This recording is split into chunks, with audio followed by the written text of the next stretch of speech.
2024 damos inicio a la 25ª jornada de juicio en causa RIT 275-2023.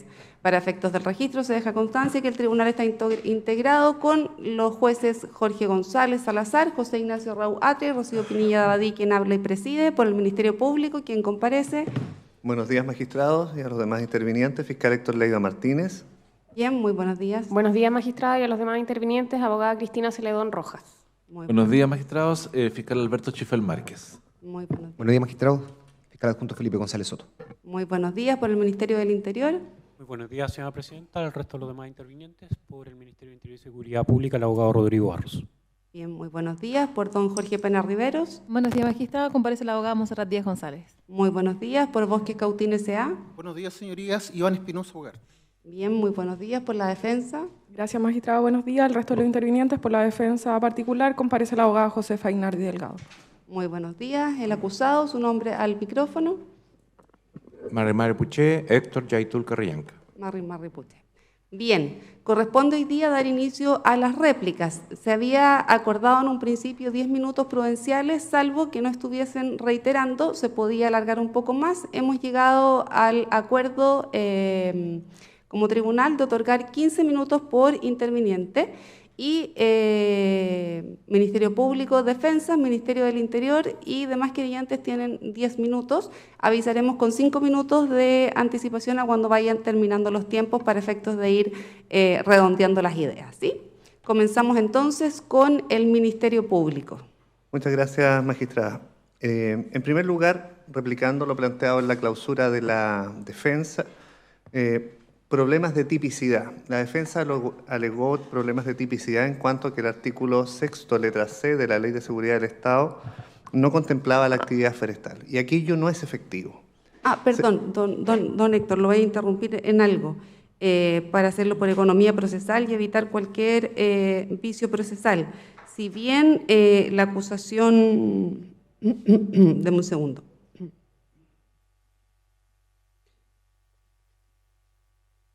Estoy revisando algo. Sí. Si bien la calificación que se formula en la acusación coincide con la propuesta fáctica, se advierte del examen de la norma que esta no coincide en el caso del ataque a carabineros a mano armada, así que se hace el llamado por parte de uno de los jueces del tribunal para evitar cualquier vicio procesal a recalificar sobre dichos delitos a propósito de las réplicas o acto seguido de ellos. Bien, eso. Perfecto. Gracias, magistrado. Como decía, en primer término, vamos a referirnos a los problemas de tipicidad. La defensa planteó que la actividad forestal no se contemplaba en el artículo 6, letra C de la Ley de Seguridad del Estado. Y ello no es así, porque la Ley de Seguridad del Estado, el artículo 6, letra C, contempla toda la actividad productiva, desde la actividad agrícola y la actividad industrial. Y actividad agrícola es aquella que se dedica al cultivo y labranza de la tierra con el objeto de obtener determinados productos. Por su parte, la actividad industrial, también contemplada en la ley, se refiere al conjunto de operaciones para la obtención, la transformación y transporte de uno o varios productos naturales. Es decir, abarca desde la extracción de materias primas, la fabricación, hasta la distribución de productos terminados. Es decir, si lo explicamos gráficamente, cultivar la tierra, plantar en ella plantas de eucaliptus, de pino, los monocultivos, como se ha dicho, trigo, avena, significa realizar actividades agrícolas. Luego, cuando se cosecha un bosque, cuando se cortan los troncos, cuando se cargan en un vehículo, cuando se usa la maquinaria forestal, hasta que se traslada para realizar chip y otros tipos de elementos, aquello es actividad industrial. Toda esta cadena productiva está protegida en la Ley de Seguridad del Estado. Y aquí efectivamente hubo quema de maquinaria, como los skiders, como los camiones, como los tractores, como las torres de madereo, todo aquello que corresponde a actividad industrial, la cual está descrita en la ley. Cuestión muy distinta es que el Servicio de Impuestos Internos, por ejemplo, le otorgue un código distinto para fijar cargas impositivas.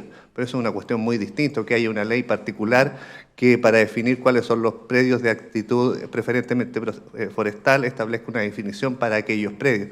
Pero eso es una cuestión distinta a lo que define la ley para proteger la actividad agrícola e industrial, que están perfectamente definidas en la ley.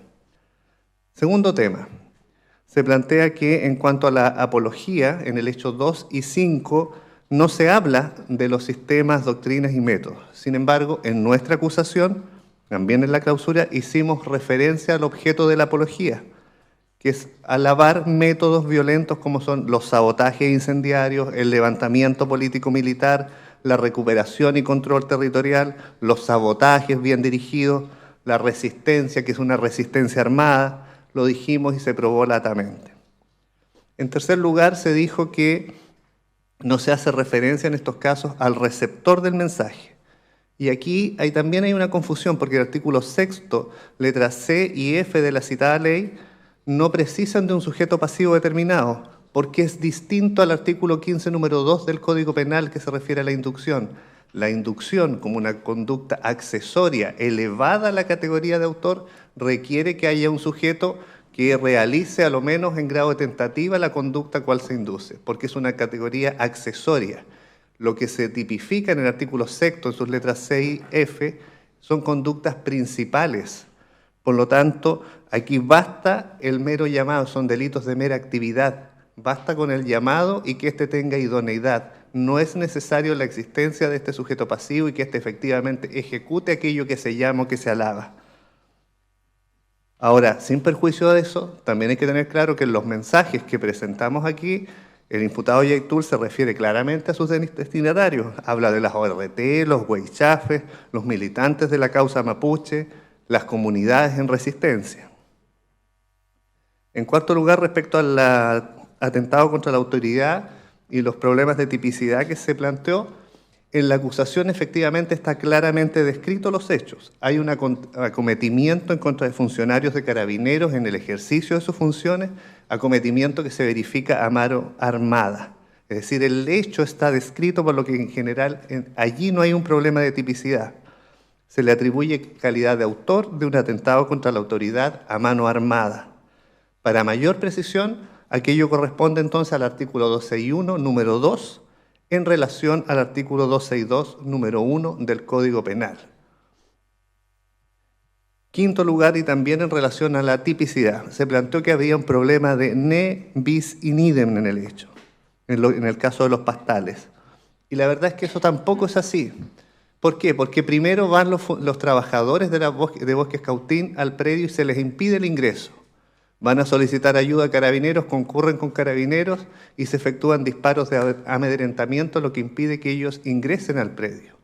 Allí se configura la violencia o la intimidación necesaria de la usurpación y ese impedimento de ingreso y ese control del territorio se mantiene hasta el día de hoy.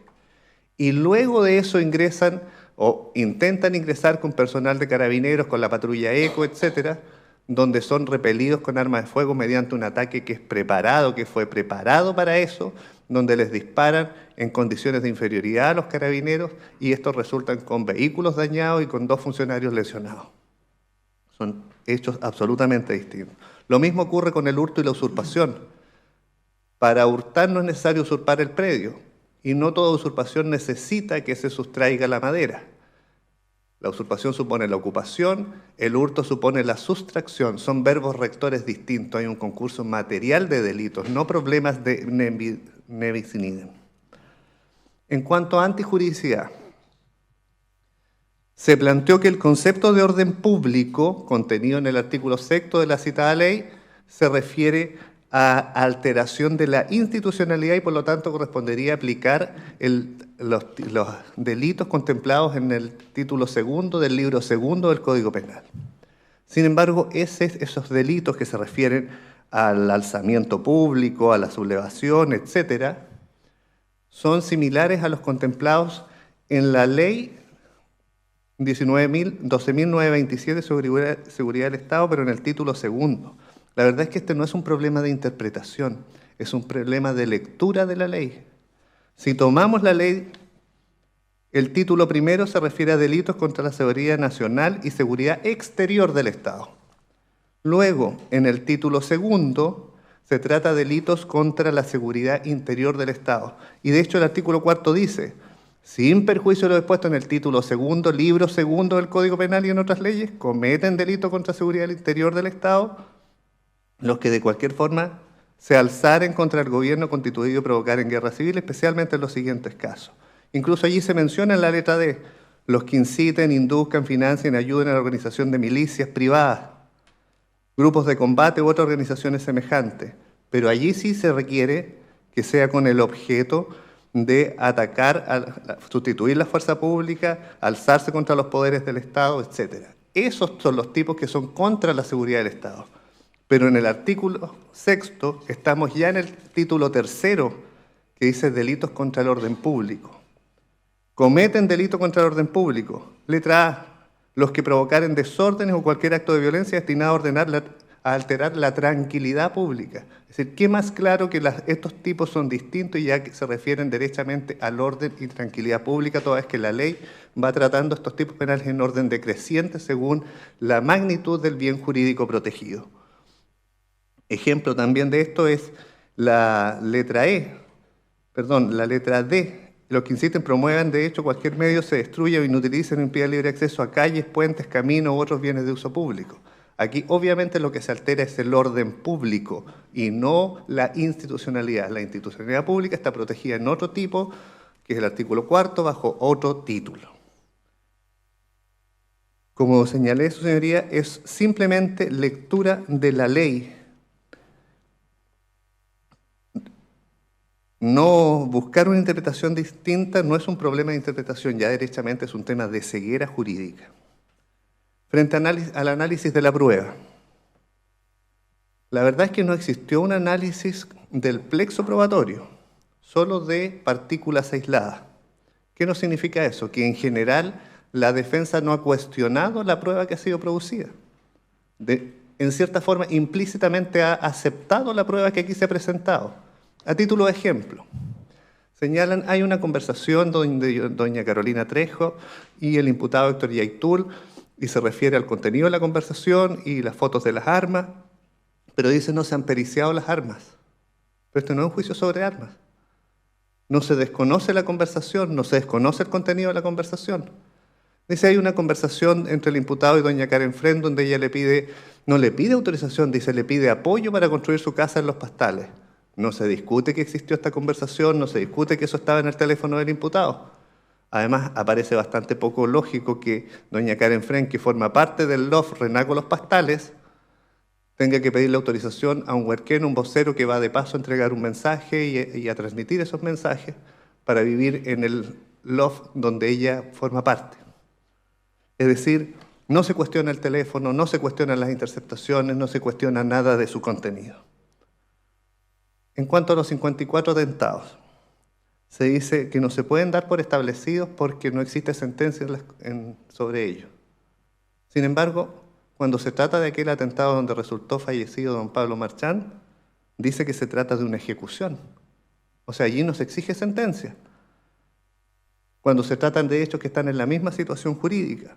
Y lo que planteamos siempre aquí, que lo relevante aquí es el llamado y la alteración pública que significa este llamado. No estamos haciendo un juicio sobre los respectivos atentados. La pregunta entonces es, ¿dónde está el sesgo? ¿De parte de quién está el sesgo? Dice que hay una confusión con estos hechos, que no se puede entender nada cuando se presentó una tabla Excel con el detalle de cada uno de los atentados. Además declararon víctimas de algunos de los atentados, exhibimos panfletos de algunos de estos atentados presencialmente y todos a través del detective Oliva. Otro error grosero en el análisis de la prueba, que no lo puedo dejar pasar, consiste en que se analizó conversaciones entre Héctor Yaitul con Javiera Plaza tras la muerte de Pablo Marchán. Esa prueba no se presentó en este juicio. Esa prueba no existió aquí.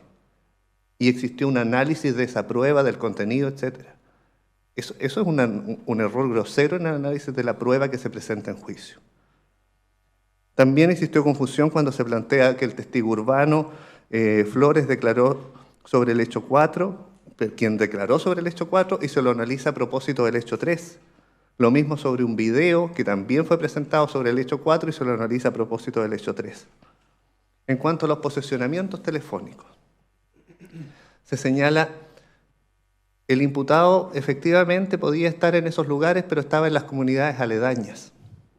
Entonces, no desconocen el posesionamiento telefónico nuevamente, solo que se les olvida conectar un detalle. Como los dijo la policía, que el análisis se hace sumando posicionamiento más conversaciones telefónicas y el contenido de las conversaciones telefónicas. Entonces, cuando se dice que está en el predio San Sebastián, es porque el 8 de febrero había una comunicación donde se les pedía a doña Orfelina, por parte del imputado, que le dieran apoyo en Atemulemu Chico. Cuando el día 10 de febrero, en horas de la mañana, el señor Yaitul le da las indicaciones a doña Orfelina para llegar ¿a dónde? Al predio San Sebastián, no a la comunidad. Y que él después le dice que va en camino. Y luego, a las 21:44 horas, cuando conversa con Leo Antecano, el señor Yaitul, ¿qué le dice? Estuve en una recuperación, no le dice, estuve en una comunidad, estuve en una recuperación. Entonces son la suma de estos elementos los que permiten situar al imputado en el sitio del suceso. Lo mismo ocurre en Pastales, que también lo posesiona ineludiblemente en el sitio del suceso, pero dice, podría estar en la comunidad cercana. Pero resulta que se olvida de las conversaciones, innumerables conversaciones con Leo Anticán cuando le dice, estoy madereando, estoy dentro de una forestal, estamos echando abajo una forestal, estamos recuperando madera. ¿Qué hablar de la conversación cuando le dice, espera que vienen los chanchos, vienen los verdes, así que vamos a preparar algo, con un horario que coincide justo momentos antes de que llegue Carabineros y sean atacados? Después la conversación con doña Carolina Manqueo, donde ella le pregunta cómo está todo, si se fueron los chanchos. Es decir, no hay una relación con un análisis de la prueba en su conjunto tal como se presentó. Y por eso echa de menos el ánimo de lucro. No se acredita el ánimo de lucro, pero se le olvida aquella conversación del 18 de agosto de 2021, cuando habla con su interlocutor y le desea comprar una casa prefabricada. Y le dice, oye, con el nano estamos sacando madera, así que la casa la pago al toque. Es decir, elementos claramente que indican la existencia de este ánimo de lucro cuando se sustrae la madera. En cuanto a la prueba del dominio, bueno, se acompañaron las inscripciones correspondientes a la fecha de los hechos, que son las que prueban en definitiva la propiedad. Dos palabras sobre la fuerza de tarea. En relación a la fuerza de tarea, señoría, quiero decir que en mi experiencia como fiscal, yo me siento que tuve el privilegio de trabajar con un equipo policial de excelencia. Sus señorías pudieron ver aquí la investigación que llevaron a cabo por más de 2 años, absolutamente hermética, silenciosa, meticulosa. Y cada uno de los funcionarios dio cuenta aquí de las tareas que hicieron, de lo que probaron, y todo corroborado con una serie de evidencias. Y claro, cuando no se puede atacar y cuestionar el trabajo investigativo, se les trata de atribuir sesgos ideológicos, culturales, que no existieron. Ninguno de esos testigos dijo aquí que esa fuerza se creó para perseguir a personas del pueblo mapuche. Ninguno. Esa pregunta la hicieron ellas y fue objetada. Por lo demás, no es la primera fuerza de tarea que se crea en dicha unidad. Hay una serie de faltas de seriedad, no voy a entrar a los detalles, como se dice con las fechas de los informes o la cadena de custodia, que la cadena de custodia en realidad tenía una fecha, un año distinto, como si hubiera estado construida un año antes, esperando, cuando se acreditó posteriormente que luego se indicó el año respectivo, un error en el año, que nos pasa a todos en enero, cuando colocamos todavía la fecha del año anterior, que es algo normal que ocurre. Y también en algún informe pericial pudo haber un error en la fecha, pero también eso se explicó aquí. Es como si se planteara que la autopsia, porque tiene un error distinto, se hizo la autopsia antes de que se muriera la persona o se encontrara el cuerpo. Eso es impresentable. Por último, para cerrar, en relación a la pertinencia cultural. Señorías, y este tribunal lo sabe de sobra, pero hay que repetirlo. Chile es un país privilegiado.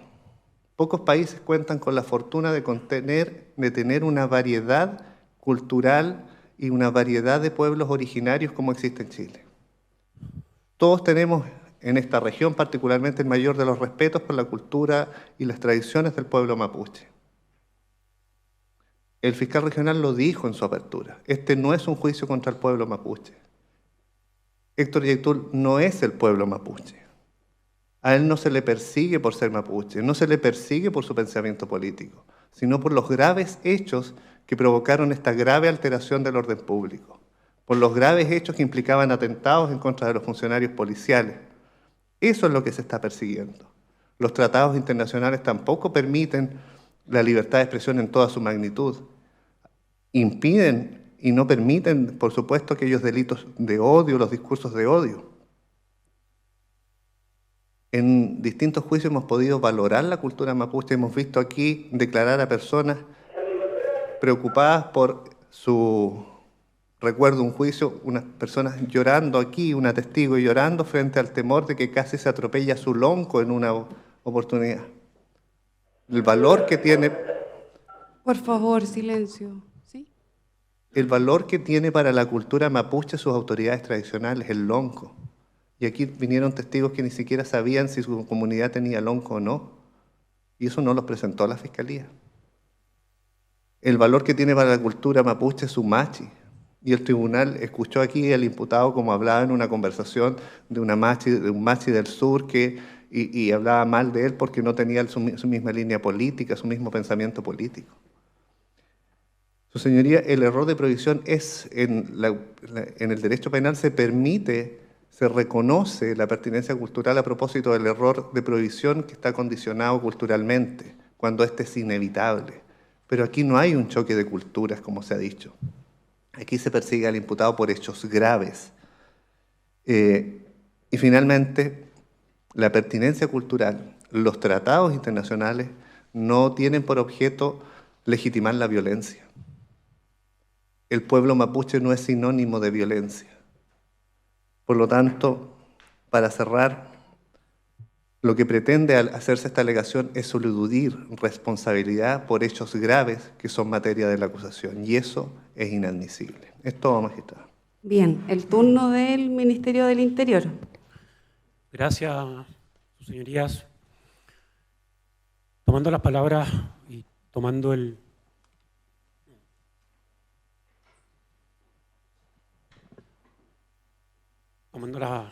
Acérquese bien al micrófono. De la defensa, su señoría, se nos indica que este sería un choque de cultura.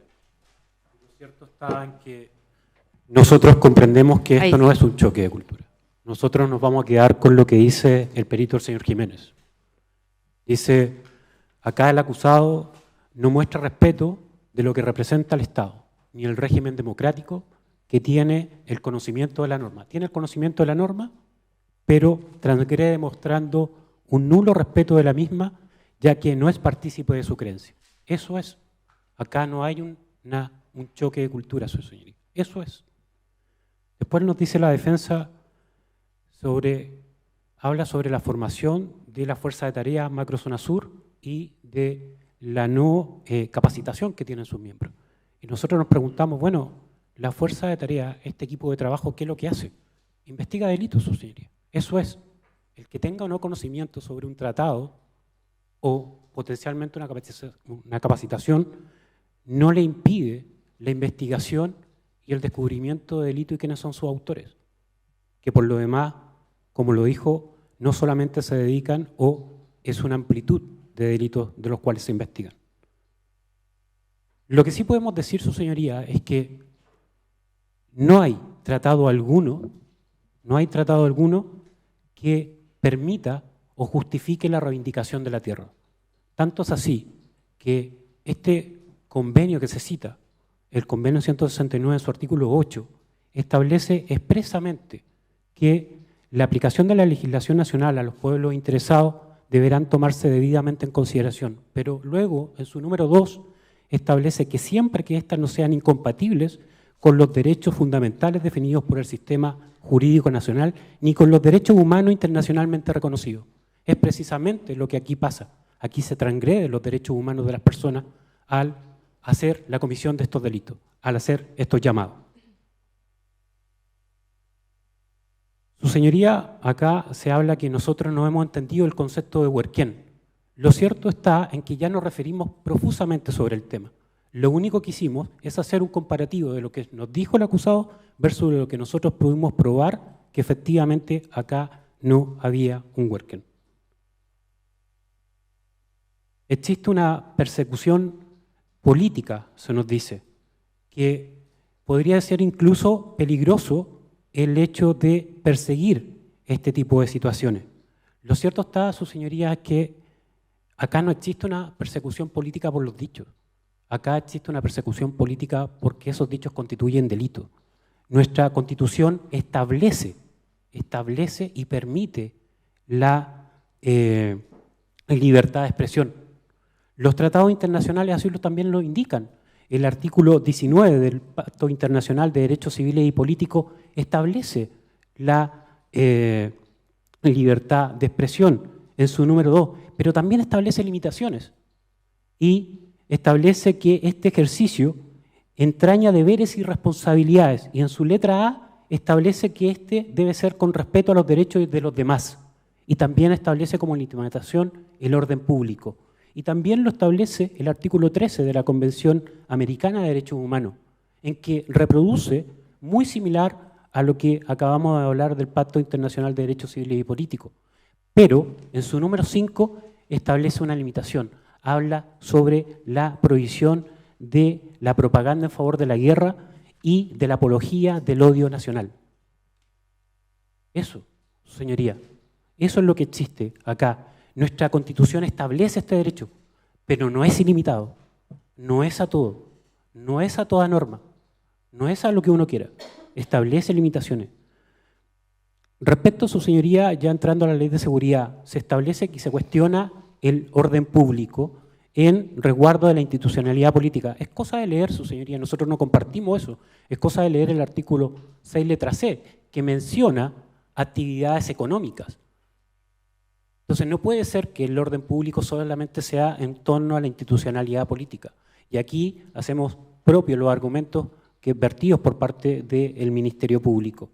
También se dice que la actividad forestal no puede estar incluida dentro del artículo 6, letra C. Lo cierto está en que también esto es una actividad que compone tanto lo agrícola como lo industrial. Y en este sentido, su señoría, ¿qué es lo que hace en este cultivo de bosque, o mejor dicho, en los bosques? Se siembra, se cultiva y se cosecha. Existe claramente acá una propagación, en el caso del bosque, una propagación de la semilla que se hace en viveros. Luego de esto se hace la plantación, se remueve la tierra, se realiza por rodales, en que se va fijando dentro del predio determinado punto para los efectos de ir plantando y estar pudiendo cosechar año a año distinguiendo. También se realiza el raleo como lo que se hace en la producción vitivinícola, en que se van cortando determinadas ramas o determinados productos precisamente para ir mejorando. Y luego viene de eso el corte que también tiene un proceso en que se extrae posteriormente la madera, también se sacan los tacones, se vuelve a manejar la tierra para que ésta tenga, de cierta forma, la posibilidad de nuevamente generar nutrientes de lo que se le llama el periodo de barbecho. En consecuencia, aquí hay un proceso de agricultura para luego pasar a un proceso industrial. Esa madera se toma por herramientas especializadas, maquinaria especializada. Por eso hablaban los testigos de lo carísimo que eran estas maquinarias cuando se incendiaban.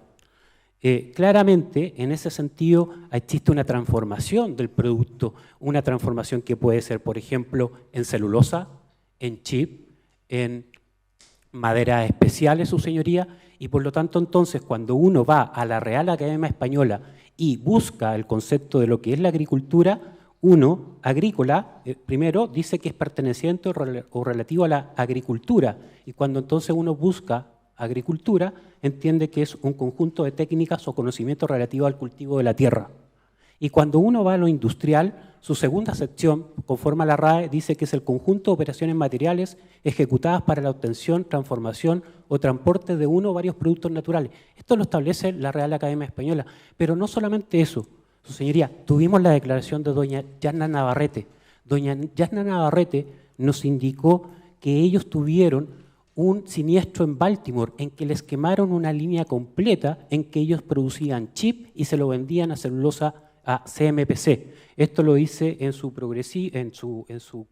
declaración en el minuto 12:50 al minuto 13:08. Pero además tuvimos la declaración del propio acusado que en su progresivo, su señoría, en su progresivo 1835, cuando conversa con una persona referente a lo que hace la CAM, dice que las forestales ya no existen como industria. Por lo tanto, su señoría, hablar acá desde el punto de vista de que el área forestal no está incluida dentro de la ley de seguridad del Estado, la verdad es que esto es estar errado. Ya voy a ir terminando porque entiendo que estoy dentro de los conceptos. Se habla sobre infracción de garantía sobre el video de la material 4.32, pero pudimos observar, su señoría, que existen conversaciones con el propio administrador de esa radio, en que hay un conocimiento que por lo demás tampoco fue alegado en el control de detención y tampoco fue alegado en la audiencia de preparación de juicio oral esta situación. Por lo tanto, ¿qué infracción de garantías podría haber? Su señoría, para no expandirme, me voy a adherir a lo señalado por el Ministerio Público en todo lo demás. Muchas gracias. Bien, el turno del querellante por don Jorge Pena Riveros. Muchas gracias. También cuando le resten 5 minutos le voy a avisar don Michael. Bueno, su señoría, muchas gracias. Buenos días. Su señoría, brevemente, la verdad es que es bastante difícil para este interviniente hacerse cargo de las alegaciones planteadas por la defensa en su clausura. Toda es que gran parte del alegato, y lo tengo que decir, fue prácticamente una apología cultural y política, y el objeto de estos alegatos de clausura tienen, y así están determinados, el cuestionamiento a la prueba presentada, y conforme a ello determinar si concurren o no los requisitos y la participación, requisitos del tipo y también la participación del acusado en este caso en los hechos que se contienen en la acusación.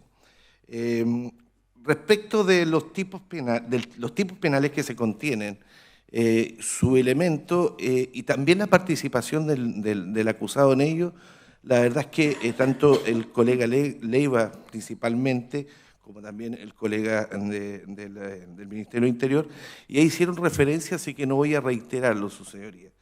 Y como dije anteriormente, para nosotros es bastante complejo discutir los planteamientos respecto de las observaciones que se hicieron a la prueba presentada. Nosotros, principalmente este interviniente, hablo en forma personal, no vi que se hiciera un cuestionamiento serio en cuanto a la presentación, a la existencia o a la manera de correlacionar los elementos probatorios presentados con los hechos que se contienen en la acusación. Es decir, no se trató de desestabilizar la prueba, ¿ya? Que es el objeto de los alegatos.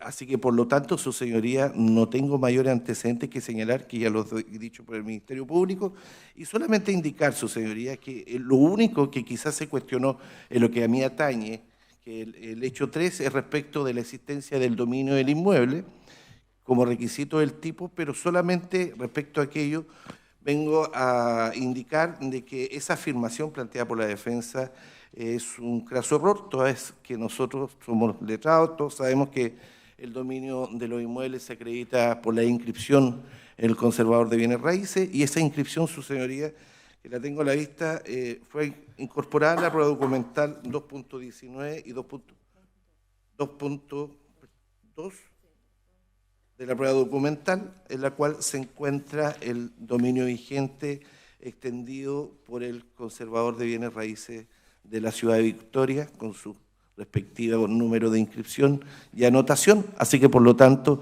respecto de ese elemento del tipo, que fue el único que, la verdad que créame, creo que se cuestionó, se encuentra suficientemente acreditado, su señoría. Así que, por lo demás, estoy a lo que ya se dijo, y esa sería, digamos, mi Bien. comentario. El turno ahora del querellante que representa a Bosques Cautín S.A. Gracias, señoría. La defensa tiende a agregar requisitos inexistentes en los tipos penales de usurpación violenta y también respecto del delito de hurto. O si el tribunal considera que no los agrega, los interpreta erradamente, conduciendo a tipicidades que no son absorbidas por los tipos penales. En términos concretos, señala que este interviniente, o en este caso el Ministerio Público, no acompaña un certificado de dominio del inmueble de Bosques Cautín, por lo tanto, no se acredita la calidad de dueño y como tal no corresponde, entre otras alegaciones, que sea condenado. Pero en esta argumentación la defensa yerra. Y el argumento es bastante simple. ¿Qué es lo que protege? ¿Qué bien jurídico protegido está en el delito de usurpación? No es la propiedad. Lo que se protege en el delito de usurpación es el ejercicio de los derechos derivados de la propiedad sobre el inmueble en este caso, o las aguas que están inscritas en los respectivos registros. Por lo tanto, si se acompaña una copia de inscripción, que para el derecho civil, y de acuerdo a la teoría de la posición inscrita,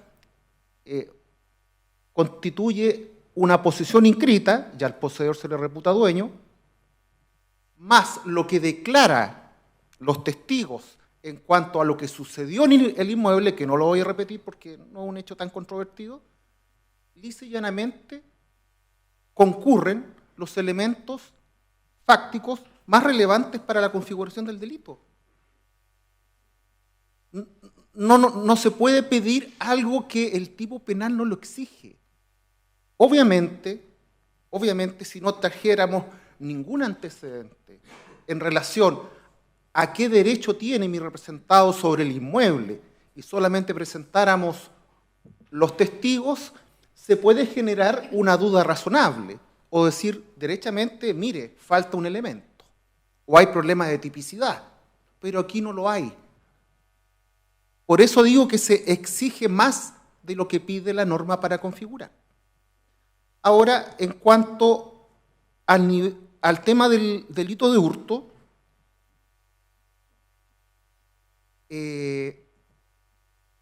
la defensa señala que no se configura, entre otros argumentos,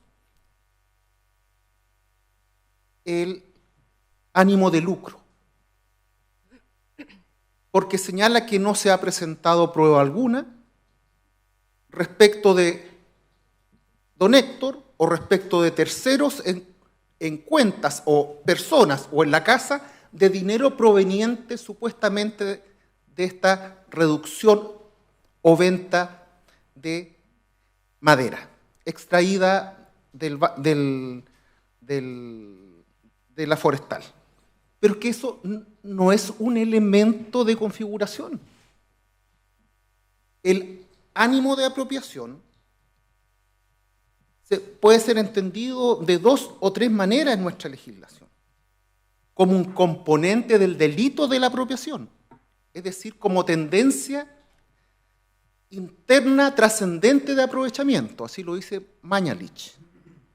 Pero no todos quizá pueden estar de acuerdo en esta teoría. Por lo tanto, otros dicen que la relación entre ánimo de lucro y acto y ánimo de apropiación es una relación de género-especie. También se plantea así por parte de la doctrina. Pero, en definitiva, es una exigencia subjetiva que va al lado del ánimo de apropiación. No es necesario que se le exija dinero, resultado de la venta. Al momento de apropiarme de la cosa, el sujeto activo del delito ya tiene incorporado este ánimo especial de aprovecharse, tener ánimo de lucro, aprovechamiento que debe ser evidentemente valorado. Pero no confundamos medios de prueba o exigir otros elementos que no están configurados o derechamente aquí efectuar una mala interpretación de lo que implica el ánimo de lucro. También, su señoría, frente a este delito de hurto, se incorpora o se incorporó por parte del Ministerio Público un oficio de fecha 22 de septiembre, el que expresa por parte del gerente de la forestal los montos, de acuerdo a la referencia fotográfica satelital de fecha 9 de marzo del 2021, un avalúo primario de 75 millones. Y posteriormente se establece que el 21 de agosto de 2022 se efectúa otra referencia fotográfica satelital de fecha 21 de agosto del 2022, 425 millones de pesos, no de ánimo de lucro, en perjuicio. Es para tener claro también cómo se va configurando este delito, que se ve tan simple muchas veces, pero que hay que matizar correctamente.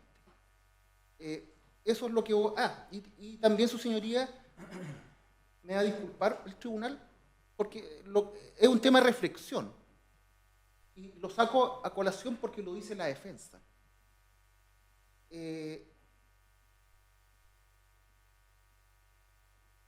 Él señala que don Héctor Yaitul, que la Corte Suprema rechaza 2 recursos de casación, en la forma y en el fondo, el año 2022, interpuesto por el Consejo de Defensa del Estado, en contra de una sentencia que condena al Estado chileno a pagar 12 millones de pesos por el 8º Juzgado Civil de Santiago, a título de daño moral. Esta decisión fue impugnada ante la Corte, que la confirmó, y después se van de casación y el Estado chileno pierde. Esto fue hace muy poco. Bueno, justamente quise buscar el rol, el 157-962-2022. Bueno, la reflexión breve. Si existe una política de marginación del Estado chileno, si él refiere que, o una de las teorías de la defensa es que el Estado chileno no integra en absoluto al pueblo mapuche, que el Estado chileno efectúa políticas de persecutorias a través de sus agentes. Bueno, parece que no queda clara el discurso o la teoría del caso de la propia defensa, porque en definitiva la marginación no es tal. Para algunas cosas se utiliza el Estado chileno, incluso en los juicios civiles, el que genera la acción debe generar movimiento en la causa. Y bueno, eso es, su señoría, en cuanto a ese punto. Gracias. Bien, el turno de la defensa. Le avisaré también cuando le resten 5 minutos para ir redondeando sus ideas. Muchas gracias, magistrada. Voy a tratar de hacerme cargo en general de todos los persecutores de la manera más ordenada posible, partiendo por lo que ha señalado mi colega del Ministerio Público y del Ministerio y del Interior, en el sentido de la Ley de Seguridad Interior del Estado. Respecto de los hechos 1, 2 y 5, en particular, para no repetir lo ya señalado en las clausuras, voy a hacer referencia a lo que se dijo en los alegatos de réplica. Llama la atención que el día de hoy únicamente, tanto por parte del Ministerio Público como por parte del Ministerio del Interior, se adicione un elemento en la descripción fáctica que sería que ahora la actividad industrial es también la afectada por los hechos 1 al menos o 2 y 5. Cuando en la propia descripción de los hechos del hecho 1, en el párrafo antepenúltimo, se señala: las declaraciones de Héctor Yaitul incitan, promueven y fomentan a otros una lucha contra las forestales. toda vez que tales expresiones motivan a la realización de una serie de conductas que implican destrucción o a lo menos inutilización, paralización o daño de recursos para realizar la actividad forestal agrícola, específicamente cuando se indica que ha de afectar su economía a inversiones. En este punto, en ningún punto, más bien de todos los hechos relatados en la acusación, se hace referencia alguna a la actividad industrial. Y se viene hoy día, en las réplicas de este juicio, a indicar ello como parte integrante de este tipo penal, cuestión que nunca fue detallada en juicio, ni en los alegatos de apertura, ni tampoco el desarrollo de la prueba, al menos no explícitamente. Nuestra postura es clara respecto de la interpretación restrictiva que se tiene que hacer de las normas penales. Lo adelanté en mi alegato de apertura cuando hice hincapié en ciertos principios que se deben respetar, como el principio de legalidad, el principio de prohibición de analogía y malamparte, el principio de prohibición de extensión de los tipos penales, el principio non bis in idem, entre otros. En ese sentido, discrepamos e insistimos en el hecho de que aquí la actividad forestal y la actividad agrícola son actividades distintas. Efectivamente, ambas son actividades económicas, en eso no hay discusión. Pero ya se relató por parte de mi colega en el alegato de clausura lo referido a la historia de la ley, que también es una fuente del derecho. Si bien no es una fuente inmediata, sí es una fuente mediata que debe, incluso en este caso creemos, tomarse en consideración por la envergadura de las penas solicitadas, por la envergadura de la aplicación de esta ley. Se hizo aquí también, se incorporó por parte de la defensa prueba relativa a oficios de parte de los tribunales de juicio oral en lo penal y no existen veredictos ni absolutorios ni condenatorios respecto de esta ley. Por lo tanto, damos a entender de que la persecución de ilícitos contenidos en esta ley es básicamente nula o inexistente y muy detallada respecto de ciertas cuestiones, que luego me voy a hacer referencia incluso también a lo que se ha señalado respecto de la fuerza de tarea. En ese sentido, la fuerza de tarea macrozona sur. Se dijo por el persecutor de que era una fuerza de élite. Resulta que me llama poderosamente la atención que una fuerza de élite, como la que se llama, no sepa lo que significa la palabra mapuche. En la zona en la que estamos, podremos llamarlo algunos Gualmapu, otros macrozona sur, otras regiones del Biobío, Araucanía, los ríos, los lagos. Pero la zona es una zona donde se compone de una alta población de pueblo mapuche, de personas integrantes y que se identifican con este pueblo. Entonces, en ese sentido, que la fuerza de élite de esta zona no sepa lo que significa la palabra mapuche, o cuestiones tan vergonzosas como que se indique por parte de un funcionario policial de esta fuerza de élite que un LOF es un concepto turístico, parece a lo menos vergonzoso. Por lo tanto, al menos esta defensa cree que de élite en ese sentido nada tiene. Respecto ahora en cuanto al cuestionamiento que se hace de que aquí el delito de la letra C, del artículo 6, letra C de la Ley de Seguridad Interior del Estado sería de mera actividad, su señoría, estuvimos más de una semana escuchando funcionarios policiales respecto de los hechos de estos 54 atentados. Si no era necesario y si solo la tipicidad o el tipo penal se satisfacía con los dichos, que nunca fueron negados ni por esta defensa ni tampoco por mi acusado. De hecho, en la declaración que prestó al inicio del juicio también refrendó esos dichos. Si fuera así, ¿por qué se prueban 54 atentados entonces? La defensa no lo logra entender. Y aún así, es más, respecto del cuestionamiento que se hace en cuanto a que no es necesario esto, yo me pregunto y dejo la pregunta abierta tanto al tribunal como al resto de los intervinientes. Mi representado está sujeto a la medida de prisión preventiva hace casi 2 años. Se dijo aquí que era una persona omnipresente, que estaba en todos los atentados. Me pregunto, ¿han dejado de existir atentados en estos 2 años? Me pregunto, ¿dejó de existir el estado de excepción que militariza esta zona en estos 2 años? Todo lo contrario. Y así trajimos a colación también la prueba nueva respecto de las observaciones que hizo el Consejo de la ONU en cuanto a la preocupación que existe por el exceso de militarización a través de este estado de excepción constitucional que propende incluso a la discriminación al pueblo mapuche. que aquí se diga por parte de los persecutores o mis adversarios que mi representado no es el pueblo mapuche, perdón, pero él es el que debe decir si se identifica o no con el pueblo mapuche, no los no mapuches. Y eso es lo que tanto nos ha costado como Estado entender. Eso es lo que también trató de expresar mi colega el día de ayer, donde hay un choque de culturas, donde lo que se ha hecho es integrar, como ha señalado el querellante, o tratar de integrar desde nuestro punto de vista, desde nuestra visión, desde nuestras normas, desde nuestra forma de hacer institucionalidad y sociedad. Cuestión que no es lo mismo para el pueblo mapuche, y no es tan difícil de entender cuando uno logra llegar a ese razonamiento.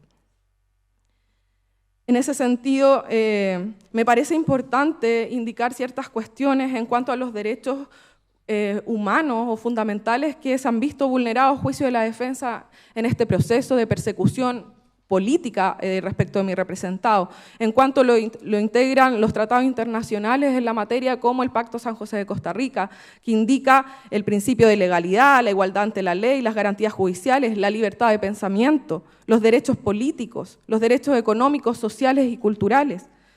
El pacto, los pactos gemelos, Pacto Internacional de Derechos Políticos, Civiles y también derechos económicos y sociales y culturales, los que además de todos los derechos humanos que he hecho referencia, en su artículo 1 establecen el derecho a la libre determinación de los pueblos.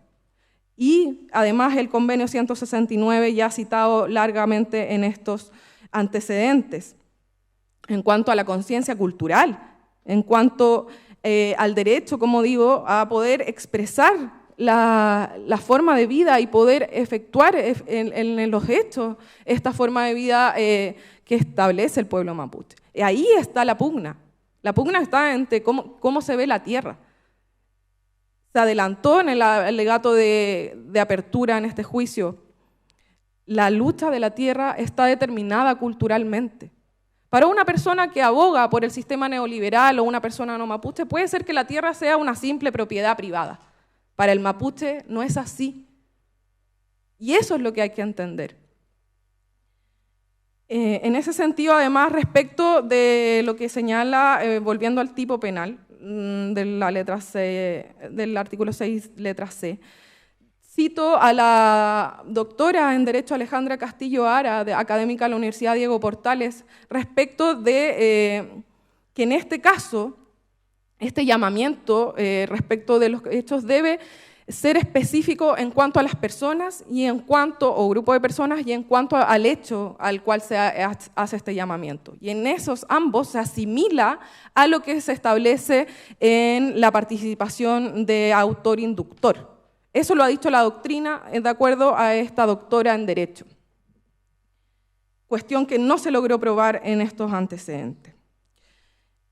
Voy además a hacer presente el tema de la sentencia de la Corte Interamericana, caso Norica Trimán y otros, porque al parecer no se tiene bastante conocimiento, al menos por parte de mis adversarios. En el punto sexto, hechos, en la letra B del contexto de esta sentencia, en el punto 1 se habla del pueblo indígena mapuche, donde ahí en los puntos resolutivos 75, 77 y 78, por citar ejemplos, se habla de lo que significa la organización social el LOF, se habla de los problemas actuales de los pueblos indígenas en cuanto a la historia de su relación con la sociedad chilena, historia que está marcada por la marginación, discriminación y exclusión de este pueblo. Y además se habla de las autoridades o dirigencias, porque aquí se viene a entender que las únicas autoridades que el Estado o pueblo chileno acepta es un lonco o es una machi, cuando en realidad eso es un conocimiento parcial e ignorante de lo que significa el pueblo mapuche. En el punto 2 de este contexto sobre los hechos también me gustaría hacer referencia porque se establece como título la protesta social del pueblo indígena mapuche. El derecho a la protesta es un derecho humano, y más aún de un pueblo indígena, porque los derechos de los indígenas son derechos humanos. En ese sentido, cito los puntos 85, 86, 87, 88, 89 y 90 de la sentencia, donde se establece que ya con la aplicación de la ley 19.253 que crea la CONADI, se empezó a efectuar diálogos o acuerdos con ciertas partes del pueblo mapuche en cuanto a la restitución de tierras. Esto ya fue en el año 2003, Estamos en el 2024. Hay tierras que todavía no han sido devueltas. Incluso se dice en el punto 90 que las reivindicaciones territoriales del pueblo indígena mapuche han sido lentas y carentes de un mecanismo efectivo. Eso ya ocurría en el 2014 con la dictación de esta sentencia. 10 años después sigue ocurriendo lo mismo. Nos vino aquí a señalar los testigos de la defensa que tuvieron que ser relocalizados, entendiendo ellos que fueron desplazados forzosamente, porque esa es la única solución que le daba el Estado, y que luego, respecto de acuerdos llegados, había un cambio de gobierno y nada pasaba en cuanto a las restituciones de tierras acordadas, que no son antojadizas, son en base al modo de desarrollo que tiene el pueblo en cuanto a las siembras, en cuanto a la cantidad de hectáreas que necesitan por familias para poder subsistir. Recordando que el pueblo indígena mapuche es uno de los que tiene los incrementos de pobreza más altos de la región y del país. Por lo tanto, venir a establecer de que aquí nada tiene que ver la pertinencia cultural parece a lo menos grotesco. En ese sentido, insistimos que aquí no es el derecho penal el llamado a establecer la solución de un conflicto social, histórico, y que encuadra en cuanto a la lucha de los derechos de reivindicación política, territorial y cultural de un pueblo. El que se diga que tiene que enmarcarse dentro del Estado de Derecho, perfecto, entonces regulemos la legislación interna para hacer cumplir los tratados internacionales que están vigentes y que se encuentran ratificados por Chile, porque entendemos que eso no ha ocurrido. Ahora, yéndome ya finalizando al tema de los hechos de Temulemu, de Renaco Pastale, en relación al Fundo San Sebastián, se ha indicado por mi adversario que lo único que hicimos fue en realidad cuestionar el dominio de la propiedad. Lo cierto es que también cuestionamos la tipicidad, porque el mismo colega habla de fuerza en las cosas o fuerza. A la época de esos hechos, el artículo 457 solo habla de usurpación violenta, con violencia en las personas, ni siquiera con intimidación. Hacer una interpretación extensiva nuevamente vulnera los principios. También habló con fuerza sobre el testigo protegido, que es como, a juicio de lo que entendí, según este interviniente, la prueba madre para poder posicionar a mi representado. Ya hemos hablado latamente del tema de los testigos protegidos y cómo no puede ser una prueba única o exclusiva para determinar una participación, un posicionamiento o cualquier otra cuestión, porque eso ya ha sido también discutido en sede no solo de la Corte Suprema, sino en sede internacional. Por lo tanto, no es el único tema el hecho de que cuestionamos el dominio o propiedad en ese caso.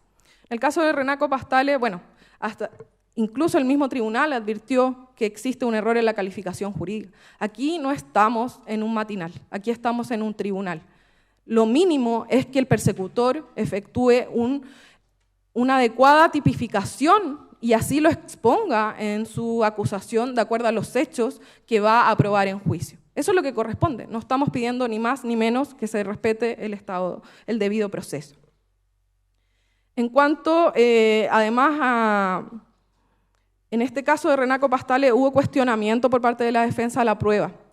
En cuanto a las fechas, no solamente de una sola de las pruebas de un informe planimétrico o un informe pericial de los vehículos, sino también de los números únicos de evidencia, también ciertas contradicciones que sacó el perito en cuanto a la trayectoria de las balas, que estas habrían sido de abajo hacia arriba y después vino acá a decir que eran de arriba hacia abajo, porque, no sé, entendimos que por la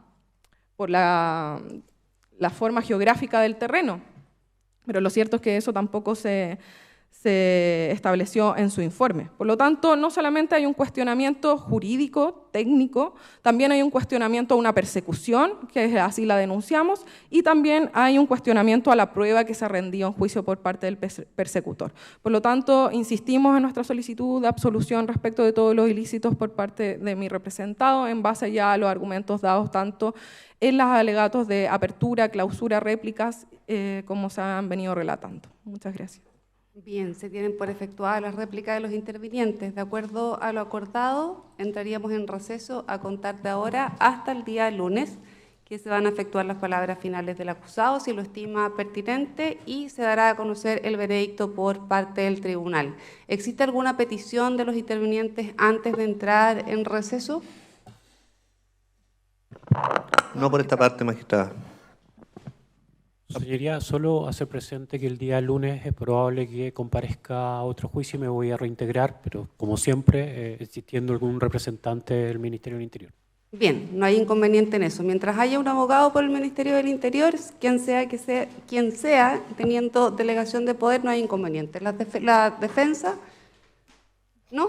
¿Ninguna solicitud? Bien, en consecuencia entramos en receso hasta el día lunes a las 9 horas. Que tengan un muy buen fin de semana todos los presentes el fin de semana, perdón, los presentes. Hasta luego.